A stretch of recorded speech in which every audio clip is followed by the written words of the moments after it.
Hello friends, आज की इस वीडियो में हम पेरिसाइक्लिक रिएक्शन के प्रीवियस ईयर क्वेश्चन डिस्कस करेंगे। पेरिसाइक्लिक रिएक्शन की थ्योरी हमने कंप्लीट कर ली है। अब हम उसके प्रीवियस ईयर्स क्वेश्चन डिस्कस करने वाले हैं। आपको ना ये प्रीवियस ईयर्स की क्वेश्चन की बहुत प्रैक्टिस करनी है, क्योंकि किसी भी कॉन्सेप्ट को स्ट्रॉन्ग करने के लिए ना प्रीवियस ईयर्स के क्वेश्चंस की प्रैक्टिस करना बहुत ज़रूरी होती है। अगर आपने थ्योरी पढ़ रखी है तो उसकी प्रीवियस ईयर्स की प्रैक्टिस करना आपको कंपलसरी है, तभी आप नेट के एग्ज़ाम में क्वालिफाई होंगे।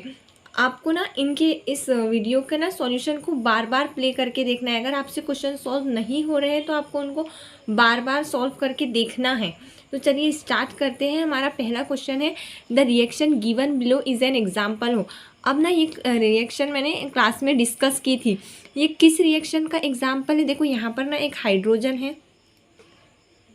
जिस ये हाइड्रोजन माइग्रेट कर रहा है, इसलिए इस वाले कार्बन को हम मार्क करेंगे कार्बन नंबर 1, इसको कार्बन नंबर 2, 3, 4 और ये 5th। अब ना ये हाइड्रोजन यहाँ माइग्रेट करके जा रहा है और ये डबल बॉन्ड यहाँ माइग्रेट करके आ रहा है और ये डबल बॉन्ड यहाँ माइग्रेट करके आ रहा है।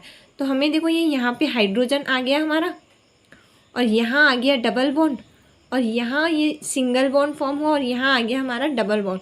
तो किस रिएक्शन का एग्जाम्पल है? ये है हमारी 1,5 sigmatropic hydrogen shift. Methyl shift वाले तो वैसे ही नहीं होंगे। और कैसी है ये? 1, 2, 3, 4, 5 1,5 हाइड्रोजन शिफ्ट। 2011 में नेट में आया हुआ ये क्वेश्चन है। उसके बाद नेक्स्ट क्वेश्चन है, the concerted photochemical reaction between 2 olefin leading to a cyclobutane red. अब ना यहाँ पे क्या दिखा है? तो 2 ओलिफिन से इसका ना सॉल्यूशन देखो। 2 ओलिफिन यानी ये 2 ओलिफिन के बीच में रिएक्शन हो रही है। ये क्या होती है? ये 2+2 साइक्लो एडिशन रिएक्शन होती है और हमें प्रोडक्ट क्या मिलता है? साइक्लोब्यूटेन रिंग हमें मिलती है। तो ऑप्शन में देखो ये क्या है? 2+2 साइक्लोब्यूटेन रिंग हमें मिल रही है। तो ये क्या होंगे? 2+2 साइक्लो एडिशन रिएक्शन। कौन से बॉन्ड इन्वॉल्व हो रहे हैं इसमें? देखो आप यहाँ पर पाई बॉन्ड, ये वाला पाई बॉन्ड और ये पाई बॉन्ड यहाँ जाता है और ये पाई बॉन्ड, यानी दोनों भी कैसे हमारे पाई बॉन्ड है। तो सिग्मा बॉन्ड वाले तो पहले ही हम कट कर देंगे। देखो यहाँ पे सिग्मा है तो ये भी नहीं होगा और यहाँ पर भी देखो ये 2 सिग्मा है तो ये भी नहीं होगा। ऑप्शन बचे ये दोनों। अब ना आपको पहले ना क्वेश्चन पढ़ते से आपको डायरेक्ट सॉल्व नहीं करना है। पहले आपको ऑप्शंस रीड करने हैं चारों, उसके बाद सॉल्व करना है। पहले चारों ऑप्शन रीड करो, फिर ऑप्शंस को एलिमिनेट करो। एलिमिनेट करके ही आप करेक्ट आंसर निकाल सकते हो। आप अपना टाइम सेव कर सकते हो एग्जाम में। आपको ऑप्शंस एलिमिनेट करते आना चाहिए। जैसे अभी हमने यहाँ सिग्मा वाले ऑप्शंस को दोनों को एलिमिनेट कर दिया। अब ये बच्चे 2 पाई, ये एस फॉर सुप्रा है और ए फॉर एंट्रा है। तो सुप्रा एंट्रा फेशियल की एडिशन होती है या फिर सुप्रा सुप्रा की एडिशन होती है? तो अब ना एक पॉइंट नोट करके रखो कि देखो, जब सुप्रा सुप्रा इंटरेक्शन होंगी तभी हमारा बॉन्ड फॉर्म होगा। जब सुप्रा एंट्रा इंटरेक्शन होंगी नो बॉन्ड इज फॉर्म। यानी जब सुप्रा इंटरेक्शन होगी तभी हमारा बॉन्ड फॉर्म होगा। सुप्रा एंट्रा के केस में हमारा कोई बॉन्ड फॉर्म नहीं होगा। इसको बोलते हैं हम सुप्रा को हम बोलते हैं सुप्रा इंटरेक्शन और सुप्रा एंट्रा के इंटरेक्शन को हम बोलते हैं एंट्रा इंटरेक्शन।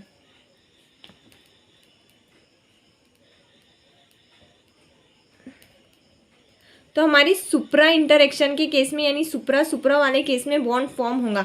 तो अब ना ये बॉन्डिंग इंटरेक्शन सुप्रा साइक्लो एडिशन सुप्रा एंट्रा के केस में तो कभी भी हमारी रिएक्शन प्रोसीड होंगी ही नहीं, इसलिए एस यानी सेकेंड हमारा करेक्ट ऑप्शन हो जाएगा इसका। उसके बाद नेक्स्ट है, इन the following concerted reaction the product is formed by. ये रिएक्शन मैंने ना इलेक्ट्रोसाइक्लिक रिएक्शन जब मैं सिखा रही थी तब ये एग्जाम्पल मैंने डिस्कस किया था। कैसा सिस्टम है ये? देखो यहाँ पे ना 8 पाई इलेक्ट्रॉन्स है, 2, 4, 6 और ये 8 पाई इलेक्ट्रॉन। तो हमने क्या देखा था? अगर 6 पाई वाला सिस्टम है और 4 पाई वाला सिस्टम है तो हम 6 पाई को प्रायोरिटी देंगे। यहाँ पे देखो यहाँ 6 पाई की इलेक्ट्रोसाइक्लिक रिएक्शन हुई है। ये बॉन्ड इस तरफ माइग्रेट हुआ, ये इस तरफ, और ये यहाँ पर एक सिग्मा बॉन्ड फॉर्म हो गया। तो ये यहाँ पर ना 6 पाई पे हीटिंग कंडीशन है। 6 पाई फोटो कौन होता है, 6 पाई फोटो पे कौन रोटेशन, तो हीटिंग के पे क्या होंगी, डिस रोटेशन, यानी स्टीरियो केमिस्ट्री हमारी चेंज नहीं होगी। सी फॉर कौन में हम सी फॉर चेंज यानी स्टीरियो केमिस्ट्री चेंज करते हैं, हीटिंग में अब यहाँ हम स्टीरियो केमिस्ट्री चेंज नहीं करेंगे। अभी देखो ये जो सिग्मा बॉन्ड फॉर्म हो रहा है इसके ना ये दोनों ग्रुप इनसाइड है, यानी सिस स्टीरियो केमिस्ट्री है। तो प्रोडक्ट में भी हमें ये दोनों सिस स्टीरियो केमिस्ट्री में ही दिख रहे हैं, यानी क्या होगा हमारा इसका आंसर देखो 6 पाई डिसरोटेटरी, उसके बाद में 4 पाई तो हम कंसिडर ही नहीं करेंगे, 4 पाई वाले तो पहले ही कैंसिल हो गए। 6 पाई कॉन रोटेटरी में तो स्टीरियो केमिस्ट्री चेंज होती है, देखो प्रोडक्ट में भी सिस ही है, दोनों भी हाइड्रोजन, और रिएक्टेंट में भी सिस है। तो इसका आंसर करेक्ट आंसर हो जाएगा इसका ऑप्शन नंबर 1, 6 पाई डिसरोटेटरी इलेक्ट्रोसाइक्लाइजेशन। CSIR नेट दिसंबर 2011 में आया हुआ ये क्वेश्चन है। उसके बाद में नेक्स्ट क्वेश्चन है the major product form in the following concerted reaction. ये रिएक्शन भी हमने क्लास में डिस्कस की थी, CSIR नेट जून 2012 में आया हुआ ये क्वेश्चन, मैंने इसका ईयर भी मेंशन किया था उस टाइम पे। ये ना देखो हीटिंग कंडीशन हमें दे रखी है और 6 पाई वाला सिस्टम है, कॉन्जुगेटेड सिस्टम है, तो क्या होंगी यहाँ पे इलेक्ट्रोसाइक्लिक रिएक्शन होंगी। तो 6 पाई पे तो फोटो कौन होता है, अभी हमने देखा पिछले एग्जाम्पल में 6 पाई में फोटो कौन होता है, तो हीट पे क्या होंगी, डिस रोटेशन होंगी, यानी स्टीरियो केमिस्ट्री चेंज नहीं। अभी देखो ये दोनों इनसाइड है, तो जब ये इस तरफ माइग्रेट करेगा इस तरफ, और ये यहाँ पे जब सिग्मा बॉन्ड फॉर्म होगा तो ये दोनों की स्टीरियो केमिस्ट्री सेम होनी चाहिए। तो यानी ये रिंग देखो पूरी एक सेम प्लेन में है और यहाँ दोनों हाइड्रोजन कैसे है, सेम। तो इसका करेक्ट आंसर हो जाएगा हमारा ऑप्शन नंबर 1। उसके बाद नेक्स्ट क्वेश्चन है the following photochemical conversion proceeds through. अब ना यहाँ पे हमें बताना है, ये ना फोटोकेमिस्ट्री का क्वेश्चन है, पैटर्नो-बुची रिएक्शन और नरिश टाइप 1 ये ना फोटोकेमिकल रिएक्शन है, ये हम फोटोकेमिस्ट्री में देखेंगे, अभी हम पेरिसाइक्लिक के क्वेश्चन डिस्कस कर रहे हैं। उसके बाद ना ये एक क्वेश्चन है, ये जून 2013 में आया हुआ क्वेश्चन है अमंग द फॉलोइंग डाइंस, आपको कुछ डाइंस दिए हुए हैं that one undergo degenerate Cope rearrangement. अब ना कोप रीअरेंजमेंट क्या होती है, ये होती है 3,3 sigmatropic reaction, 3,3 sigmatropic reaction. इसमें क्या होता है, 1 कार्बन जो रहता है वो सेचूरेटेड रहता है और 2 और 3 कार्बन कैसे रहते हैं, अनसेचूरेटेड रहते हैं, 1 2 3। फिर उसके बाद 1 कार्बन को ही एक और अटैच्ड सेचूरेटेड कार्बन होता है और उसको अटैच्ड अनसेचूरेटेड कार्बन होते हैं, ये 1 2 3। 1 कार्बन कैसे होते हैं, सेचूरेटेड होते हैं, और 2 और 3 कैसे होते हैं, अनसेचूरेटेड होते हैं। तो इसमें हमें करना क्या होता है, 1 के बॉन्ड के बीच में का बॉन्ड हम ब्रेक करते हैं और 1 2 में जहाँ बॉन्ड नहीं है वहाँ बॉन्ड फॉर्म करते हैं इस तरह से, और फिर यहाँ 2 3 के बीच में का भी बॉन्ड ब्रेक करके 3 3 में बॉन्ड फॉर्म करते हैं इस तरह से। 1 1 के बीच का बॉन्ड ब्रेक होगा, 1 2 के बीच में बॉन्ड फॉर्म होगा, फिर 2 3 के बीच का बॉन्ड ब्रेक होगा और यहाँ पे 3 3 में हम एक सिग्मा बॉन्ड फॉर्म करते हैं। ये होती है हमारी Cope rearrangement, 3 3 sigmatropic reaction, heating condition में ये पॉसिबल है। अब ना डीजनरेट कोप रिएक्शन क्या होती है, डीजनरेट मीन्स एनर्जी सेम, जो रिएक्टेंट की एनर्जी होंगी, ये क्या है, ये हमारी डीजनरेट कोप रिएक्शन है।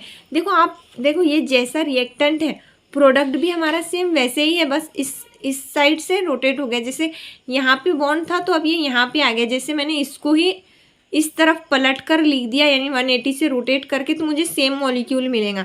यानी क्या है, रिएक्टेंट की एनर्जी, रिएक्टेंट की और प्रोडक्ट की दोनों की एनर्जी क्या है, सेम है। तो ये इसको बोलते हैं हम डीजनरेट 3 सिग्मा ट्रॉपिक रिएक्शन। अब ना हम ऑप्शंस देखते हैं, यहाँ पे फर्स्ट है, देखो यहाँ पर ना ये 1 सेचूरेटेड कार्बन है, ये 2 अनसेचूरेटेड और ये 3, यानी ये 1 1 के बीच में का बॉन्ड हमारा ब्रेक होगा। यहाँ पर मैं इस तरह से लिखती हूँ इसको, ये 1 1 के बीच का बॉन्ड ब्रेक होगा, 3 3 में बॉन्ड फॉर्म होगा, यानी यहाँ 3 3 में हमारा ये बॉन्ड फॉर्म होगा और ये CH2 ये वाला, और यहाँ पर 1 2 के बीच में बॉन्ड फॉर्म होगा। अभी देखो यहाँ पे ये 2 3 के बीच में का बॉन्ड ब्रेक हो जाएगा और ये 1 2 के बीच में नया बॉन्ड फॉर्म होगा। उसके बाद 1 1 के बीच में ये वाला बॉन्ड ब्रेक हो जाएगा और फिर ये CH2 CH3 as it is, और यहाँ 1 2 के बीच में एक बॉन्ड फॉर्म होगा, यानी यहाँ डबल बॉन्ड, और ये बॉन्ड ब्रेक हो जाएगा। अब देखो आप ये दोनों मॉलिक्यूल्स भी तो सेम ही है, एक ही जैसे है ना। ये जैसे मैंने इसी मॉलिक्यूल को 180 डिग्री से रोटेट किया तो मुझे यही सेम मॉलिक्यूल मिलेगा। तो ये भी काय का एग्जाम्पल है, ये भी डीजनरेट कोप रिएक्शन का एग्जाम्पल है, जिसमें रिएक्टेंट की और प्रोडक्ट की एनर्जी सेम रहती है। उसके बाद अब नेक्स्ट देखो, इसमें सेकेंड ऑप्शन है। यहाँ पे देखो 1 सैचुरेटेड एटम है, फर्स्ट कार्बन, ये भी फर्स्ट सैचुरेटेड एटम है। 1 2 और 3 अनसैचुरेटेड है, और ये 2 और 3 अनसैचुरेटेड, यानी 1 1 के बीच में बॉन्ड ब्रेक करना है और 3 3 के बीच में बॉन्ड फॉर्म करना है। तो हमारा प्रोडक्ट कुछ ऐसा होगा, ये CH2 ये है, अब ये 3 3 के बीच में बॉन्ड फॉर्म होगा इस तरह से, 2 3 के बीच में का बॉन्ड ब्रेक हो गया, ये 1 2 के बीच में बॉन्ड फॉर्म होगा, 1 1 के बीच में का बॉन्ड ब्रेक हो गया, फिर ये 1 2 के बीच में एक डबल बॉन्ड फॉर्म होगा। अभी देखो, अब ना रिएक्टेंट की और प्रोडक्ट की एनर्जी अलग अलग होंगी, क्योंकि प्रोडक्ट में आप देखो 3 मेंबर्ड रिंग बन रही है, बहुत ज़्यादा स्ट्रेन है, यानी बहुत ज़्यादा हाई एनर्जी इसकी होंगी, और इसकी एनर्जी कम होंगी क्योंकि देखो इसमें कोई 3 मेंबर्ड रिंग नहीं है। यहाँ पे ये रिएक्टेंट अलग है और प्रोडक्ट अलग है। हमें सिर्फ देखना है कि degenerate Cope rearrangement means reactant और प्रोडक्ट दोनों सेम ही बनने चाहिए। तो ये हमारा इसका रिएक्शन का करेक्ट आंसर हो जाएगा फर्स्ट। आप देखो इसमें भी 1 1 के बीच में का बॉन्ड ब्रेक होगा और ये थर्ड वाले कार्बन के बीच में बॉन्ड होंगे। तो हमें ना एक 1 2 3 4 5 6 7 मेंबर्ड रिंग हमारी फॉर्म हो जाएंगी। ये एक 7 मेंबर्ड रिंग हमारी फॉर्म हो जाएंगी। यहाँ पर आ जाएगा एक डबल बॉन्ड, और फिर यहाँ पे ये CH2 और यहाँ आ जाएगा एक डबल बॉन्ड। तो ये इस रिएक्शन देखो, ये रिएक्टेंट अलग है और ये प्रोडक्ट जो बन रहा है वो अलग है। इसी तरह डी वाले में भी जब 1 1 में बॉन्ड ब्रेक होगा और 3 3 में बॉन्ड फॉर्म होगा, तो यहाँ पे एक पूरी एक साइक्लिक रिंग फॉर्म होंगी और ये साइक्लोब्यूटेन रिंग ब्रेक हो जाएंगी। तो रिएक्टेंट अलग होगा और प्रोडक्ट अलग होगा। सिर्फ एक फर्स्ट वाला ही ऑप्शन ऐसा है जिसमें रिएक्टेंट और प्रोडक्ट दोनों सेम ही रहेंगे, इसलिए डीजनरेट कोप रीअरेंजमेंट का एग्जाम्पल 1 होगा। कोप रीअरेंजमेंट के एग्जाम्पल तो ये चारों भी है, लेकिन डीजनरेट कोप रीअरेंजमेंट का एग्जाम्पल ये सिर्फ फर्स्ट वाला है। उसके बाद नेक्स्ट क्वेश्चन है, the following reaction proceeds through आ। अब देखो ये कौन सी रिएक्शन है। यहाँ पर देखो 1 सैचुरेटेड कार्बन, 2 और 3 में डबल बॉन्ड, उसके बाद में यहाँ पर 1 सैचुरेटेड कार्बन और 2 और 3 में डबल बॉन्ड। तो यहाँ 1 1 के बीच में का बॉन्ड ब्रेक होगा और 2 और 3 1 2 के बीच में बॉन्ड फॉर्म होगा। कौन सी है ये? 3 3 सिग्मा ट्रॉपिक रीअरेंजमेंट है। देखो कैसा ये हुआ है इसका, इसमें हम अच्छे से सॉल्व करते हैं। यहाँ देखो 1 1 के बीच में का बॉन्ड ब्रेक होगा, ये 1 1 के बीच में का, और 1 2 के बीच में बॉन्ड फॉर्म होगा, यानी यहाँ डबल बॉन्ड वो आ जाएगा, यहाँ पर H है। 2 3 के बीच में बॉन्ड ब्रेक होगा, फिर उसके बाद ये रिंग इस तरह से 1 ये वाला कार्बन है, ये वाला, उसके बाद ये नेक्स्ट कार्बन, उसके बाद में ये वाला नेक्स्ट कार्बन, और उसके बाद में यहाँ बॉन्ड ब्रेक हो गया तो ये नेक्स्ट ये वाला कार्बन, उसके बाद में ये नेक्स्ट कार्बन ये वाला, और ये यहाँ पे 3 3 के, यानी इस वाले कार्बन के और इस वाले कार्बन के बीच में बॉन्ड फॉर्म हो जाएगा। यानी ये वाले बीच में कितने कार्बन आ रहे हैं हमारे, देखो 1 2 3 1 2 3 4 5 6 मेंबर्ड रिंग हमारी यहाँ पे फॉर्म होंगी। 1 2 3 4 5 और ये 6 मेंबर, ये 6 वाले कार्बन का और इसका बॉन्ड फॉर्म होगा 3 3 का। तो मैं इसको अच्छे से बनाती हूँ। यहाँ पे ऐसी 6 मेंबर्ड रिंग हमारी फॉर्म होंगी और यहाँ पे आ जाएगा CHO, ये अल्डिहाइड ग्रुप है ना, ये अल्डिहाइड ग्रुप, और इसके यहाँ पे नेक्स्ट कार्बन छोड़ के ये वाला जो ग्रुप है ये यहाँ आ जाएगा डबल बॉन्ड और ये आ जाएगा CH3। ये इस रिएक्शन का प्रोडक्ट हो जाएगा हमारी। कौन सी रीअरेंजमेंट है ये? 3 3 सिग्मा ट्रॉपिक रीअरेंजमेंट। उसके बाद में देखो नेक्स्ट क्वेश्चन है, the number of nodes present in the highest occupied molecular orbital of 135 हेक्साट्राइन। 135 हेक्साट्राइन कैसा होता है? 1 2 3, ये 1/3 और 5th पोजीशन पे ट्राई इन, मतलब 3 डबल बॉन्ड है इसमें। Highest occupied molecular orbital means हमसे होमो पूछा गया, और किस वाली स्टेट में? ग्राउंड स्टेट में। तो हमें मतलब थर्मल कंडीशन में होमो निकालना है, क्योंकि फोटोकेमिकल कंडीशन में तो इलेक्ट्रॉन एक्साइटेड स्टेट में जंप करके चल जाता है, हमें ग्राउंड स्टेट में किस में रहता है, थर्मल कंडीशन में। यानी 135 के केस में थर्मल कंडीशन में होमो जो है हमारा, उसमें नोट्स कितनी है वो बताने हैं।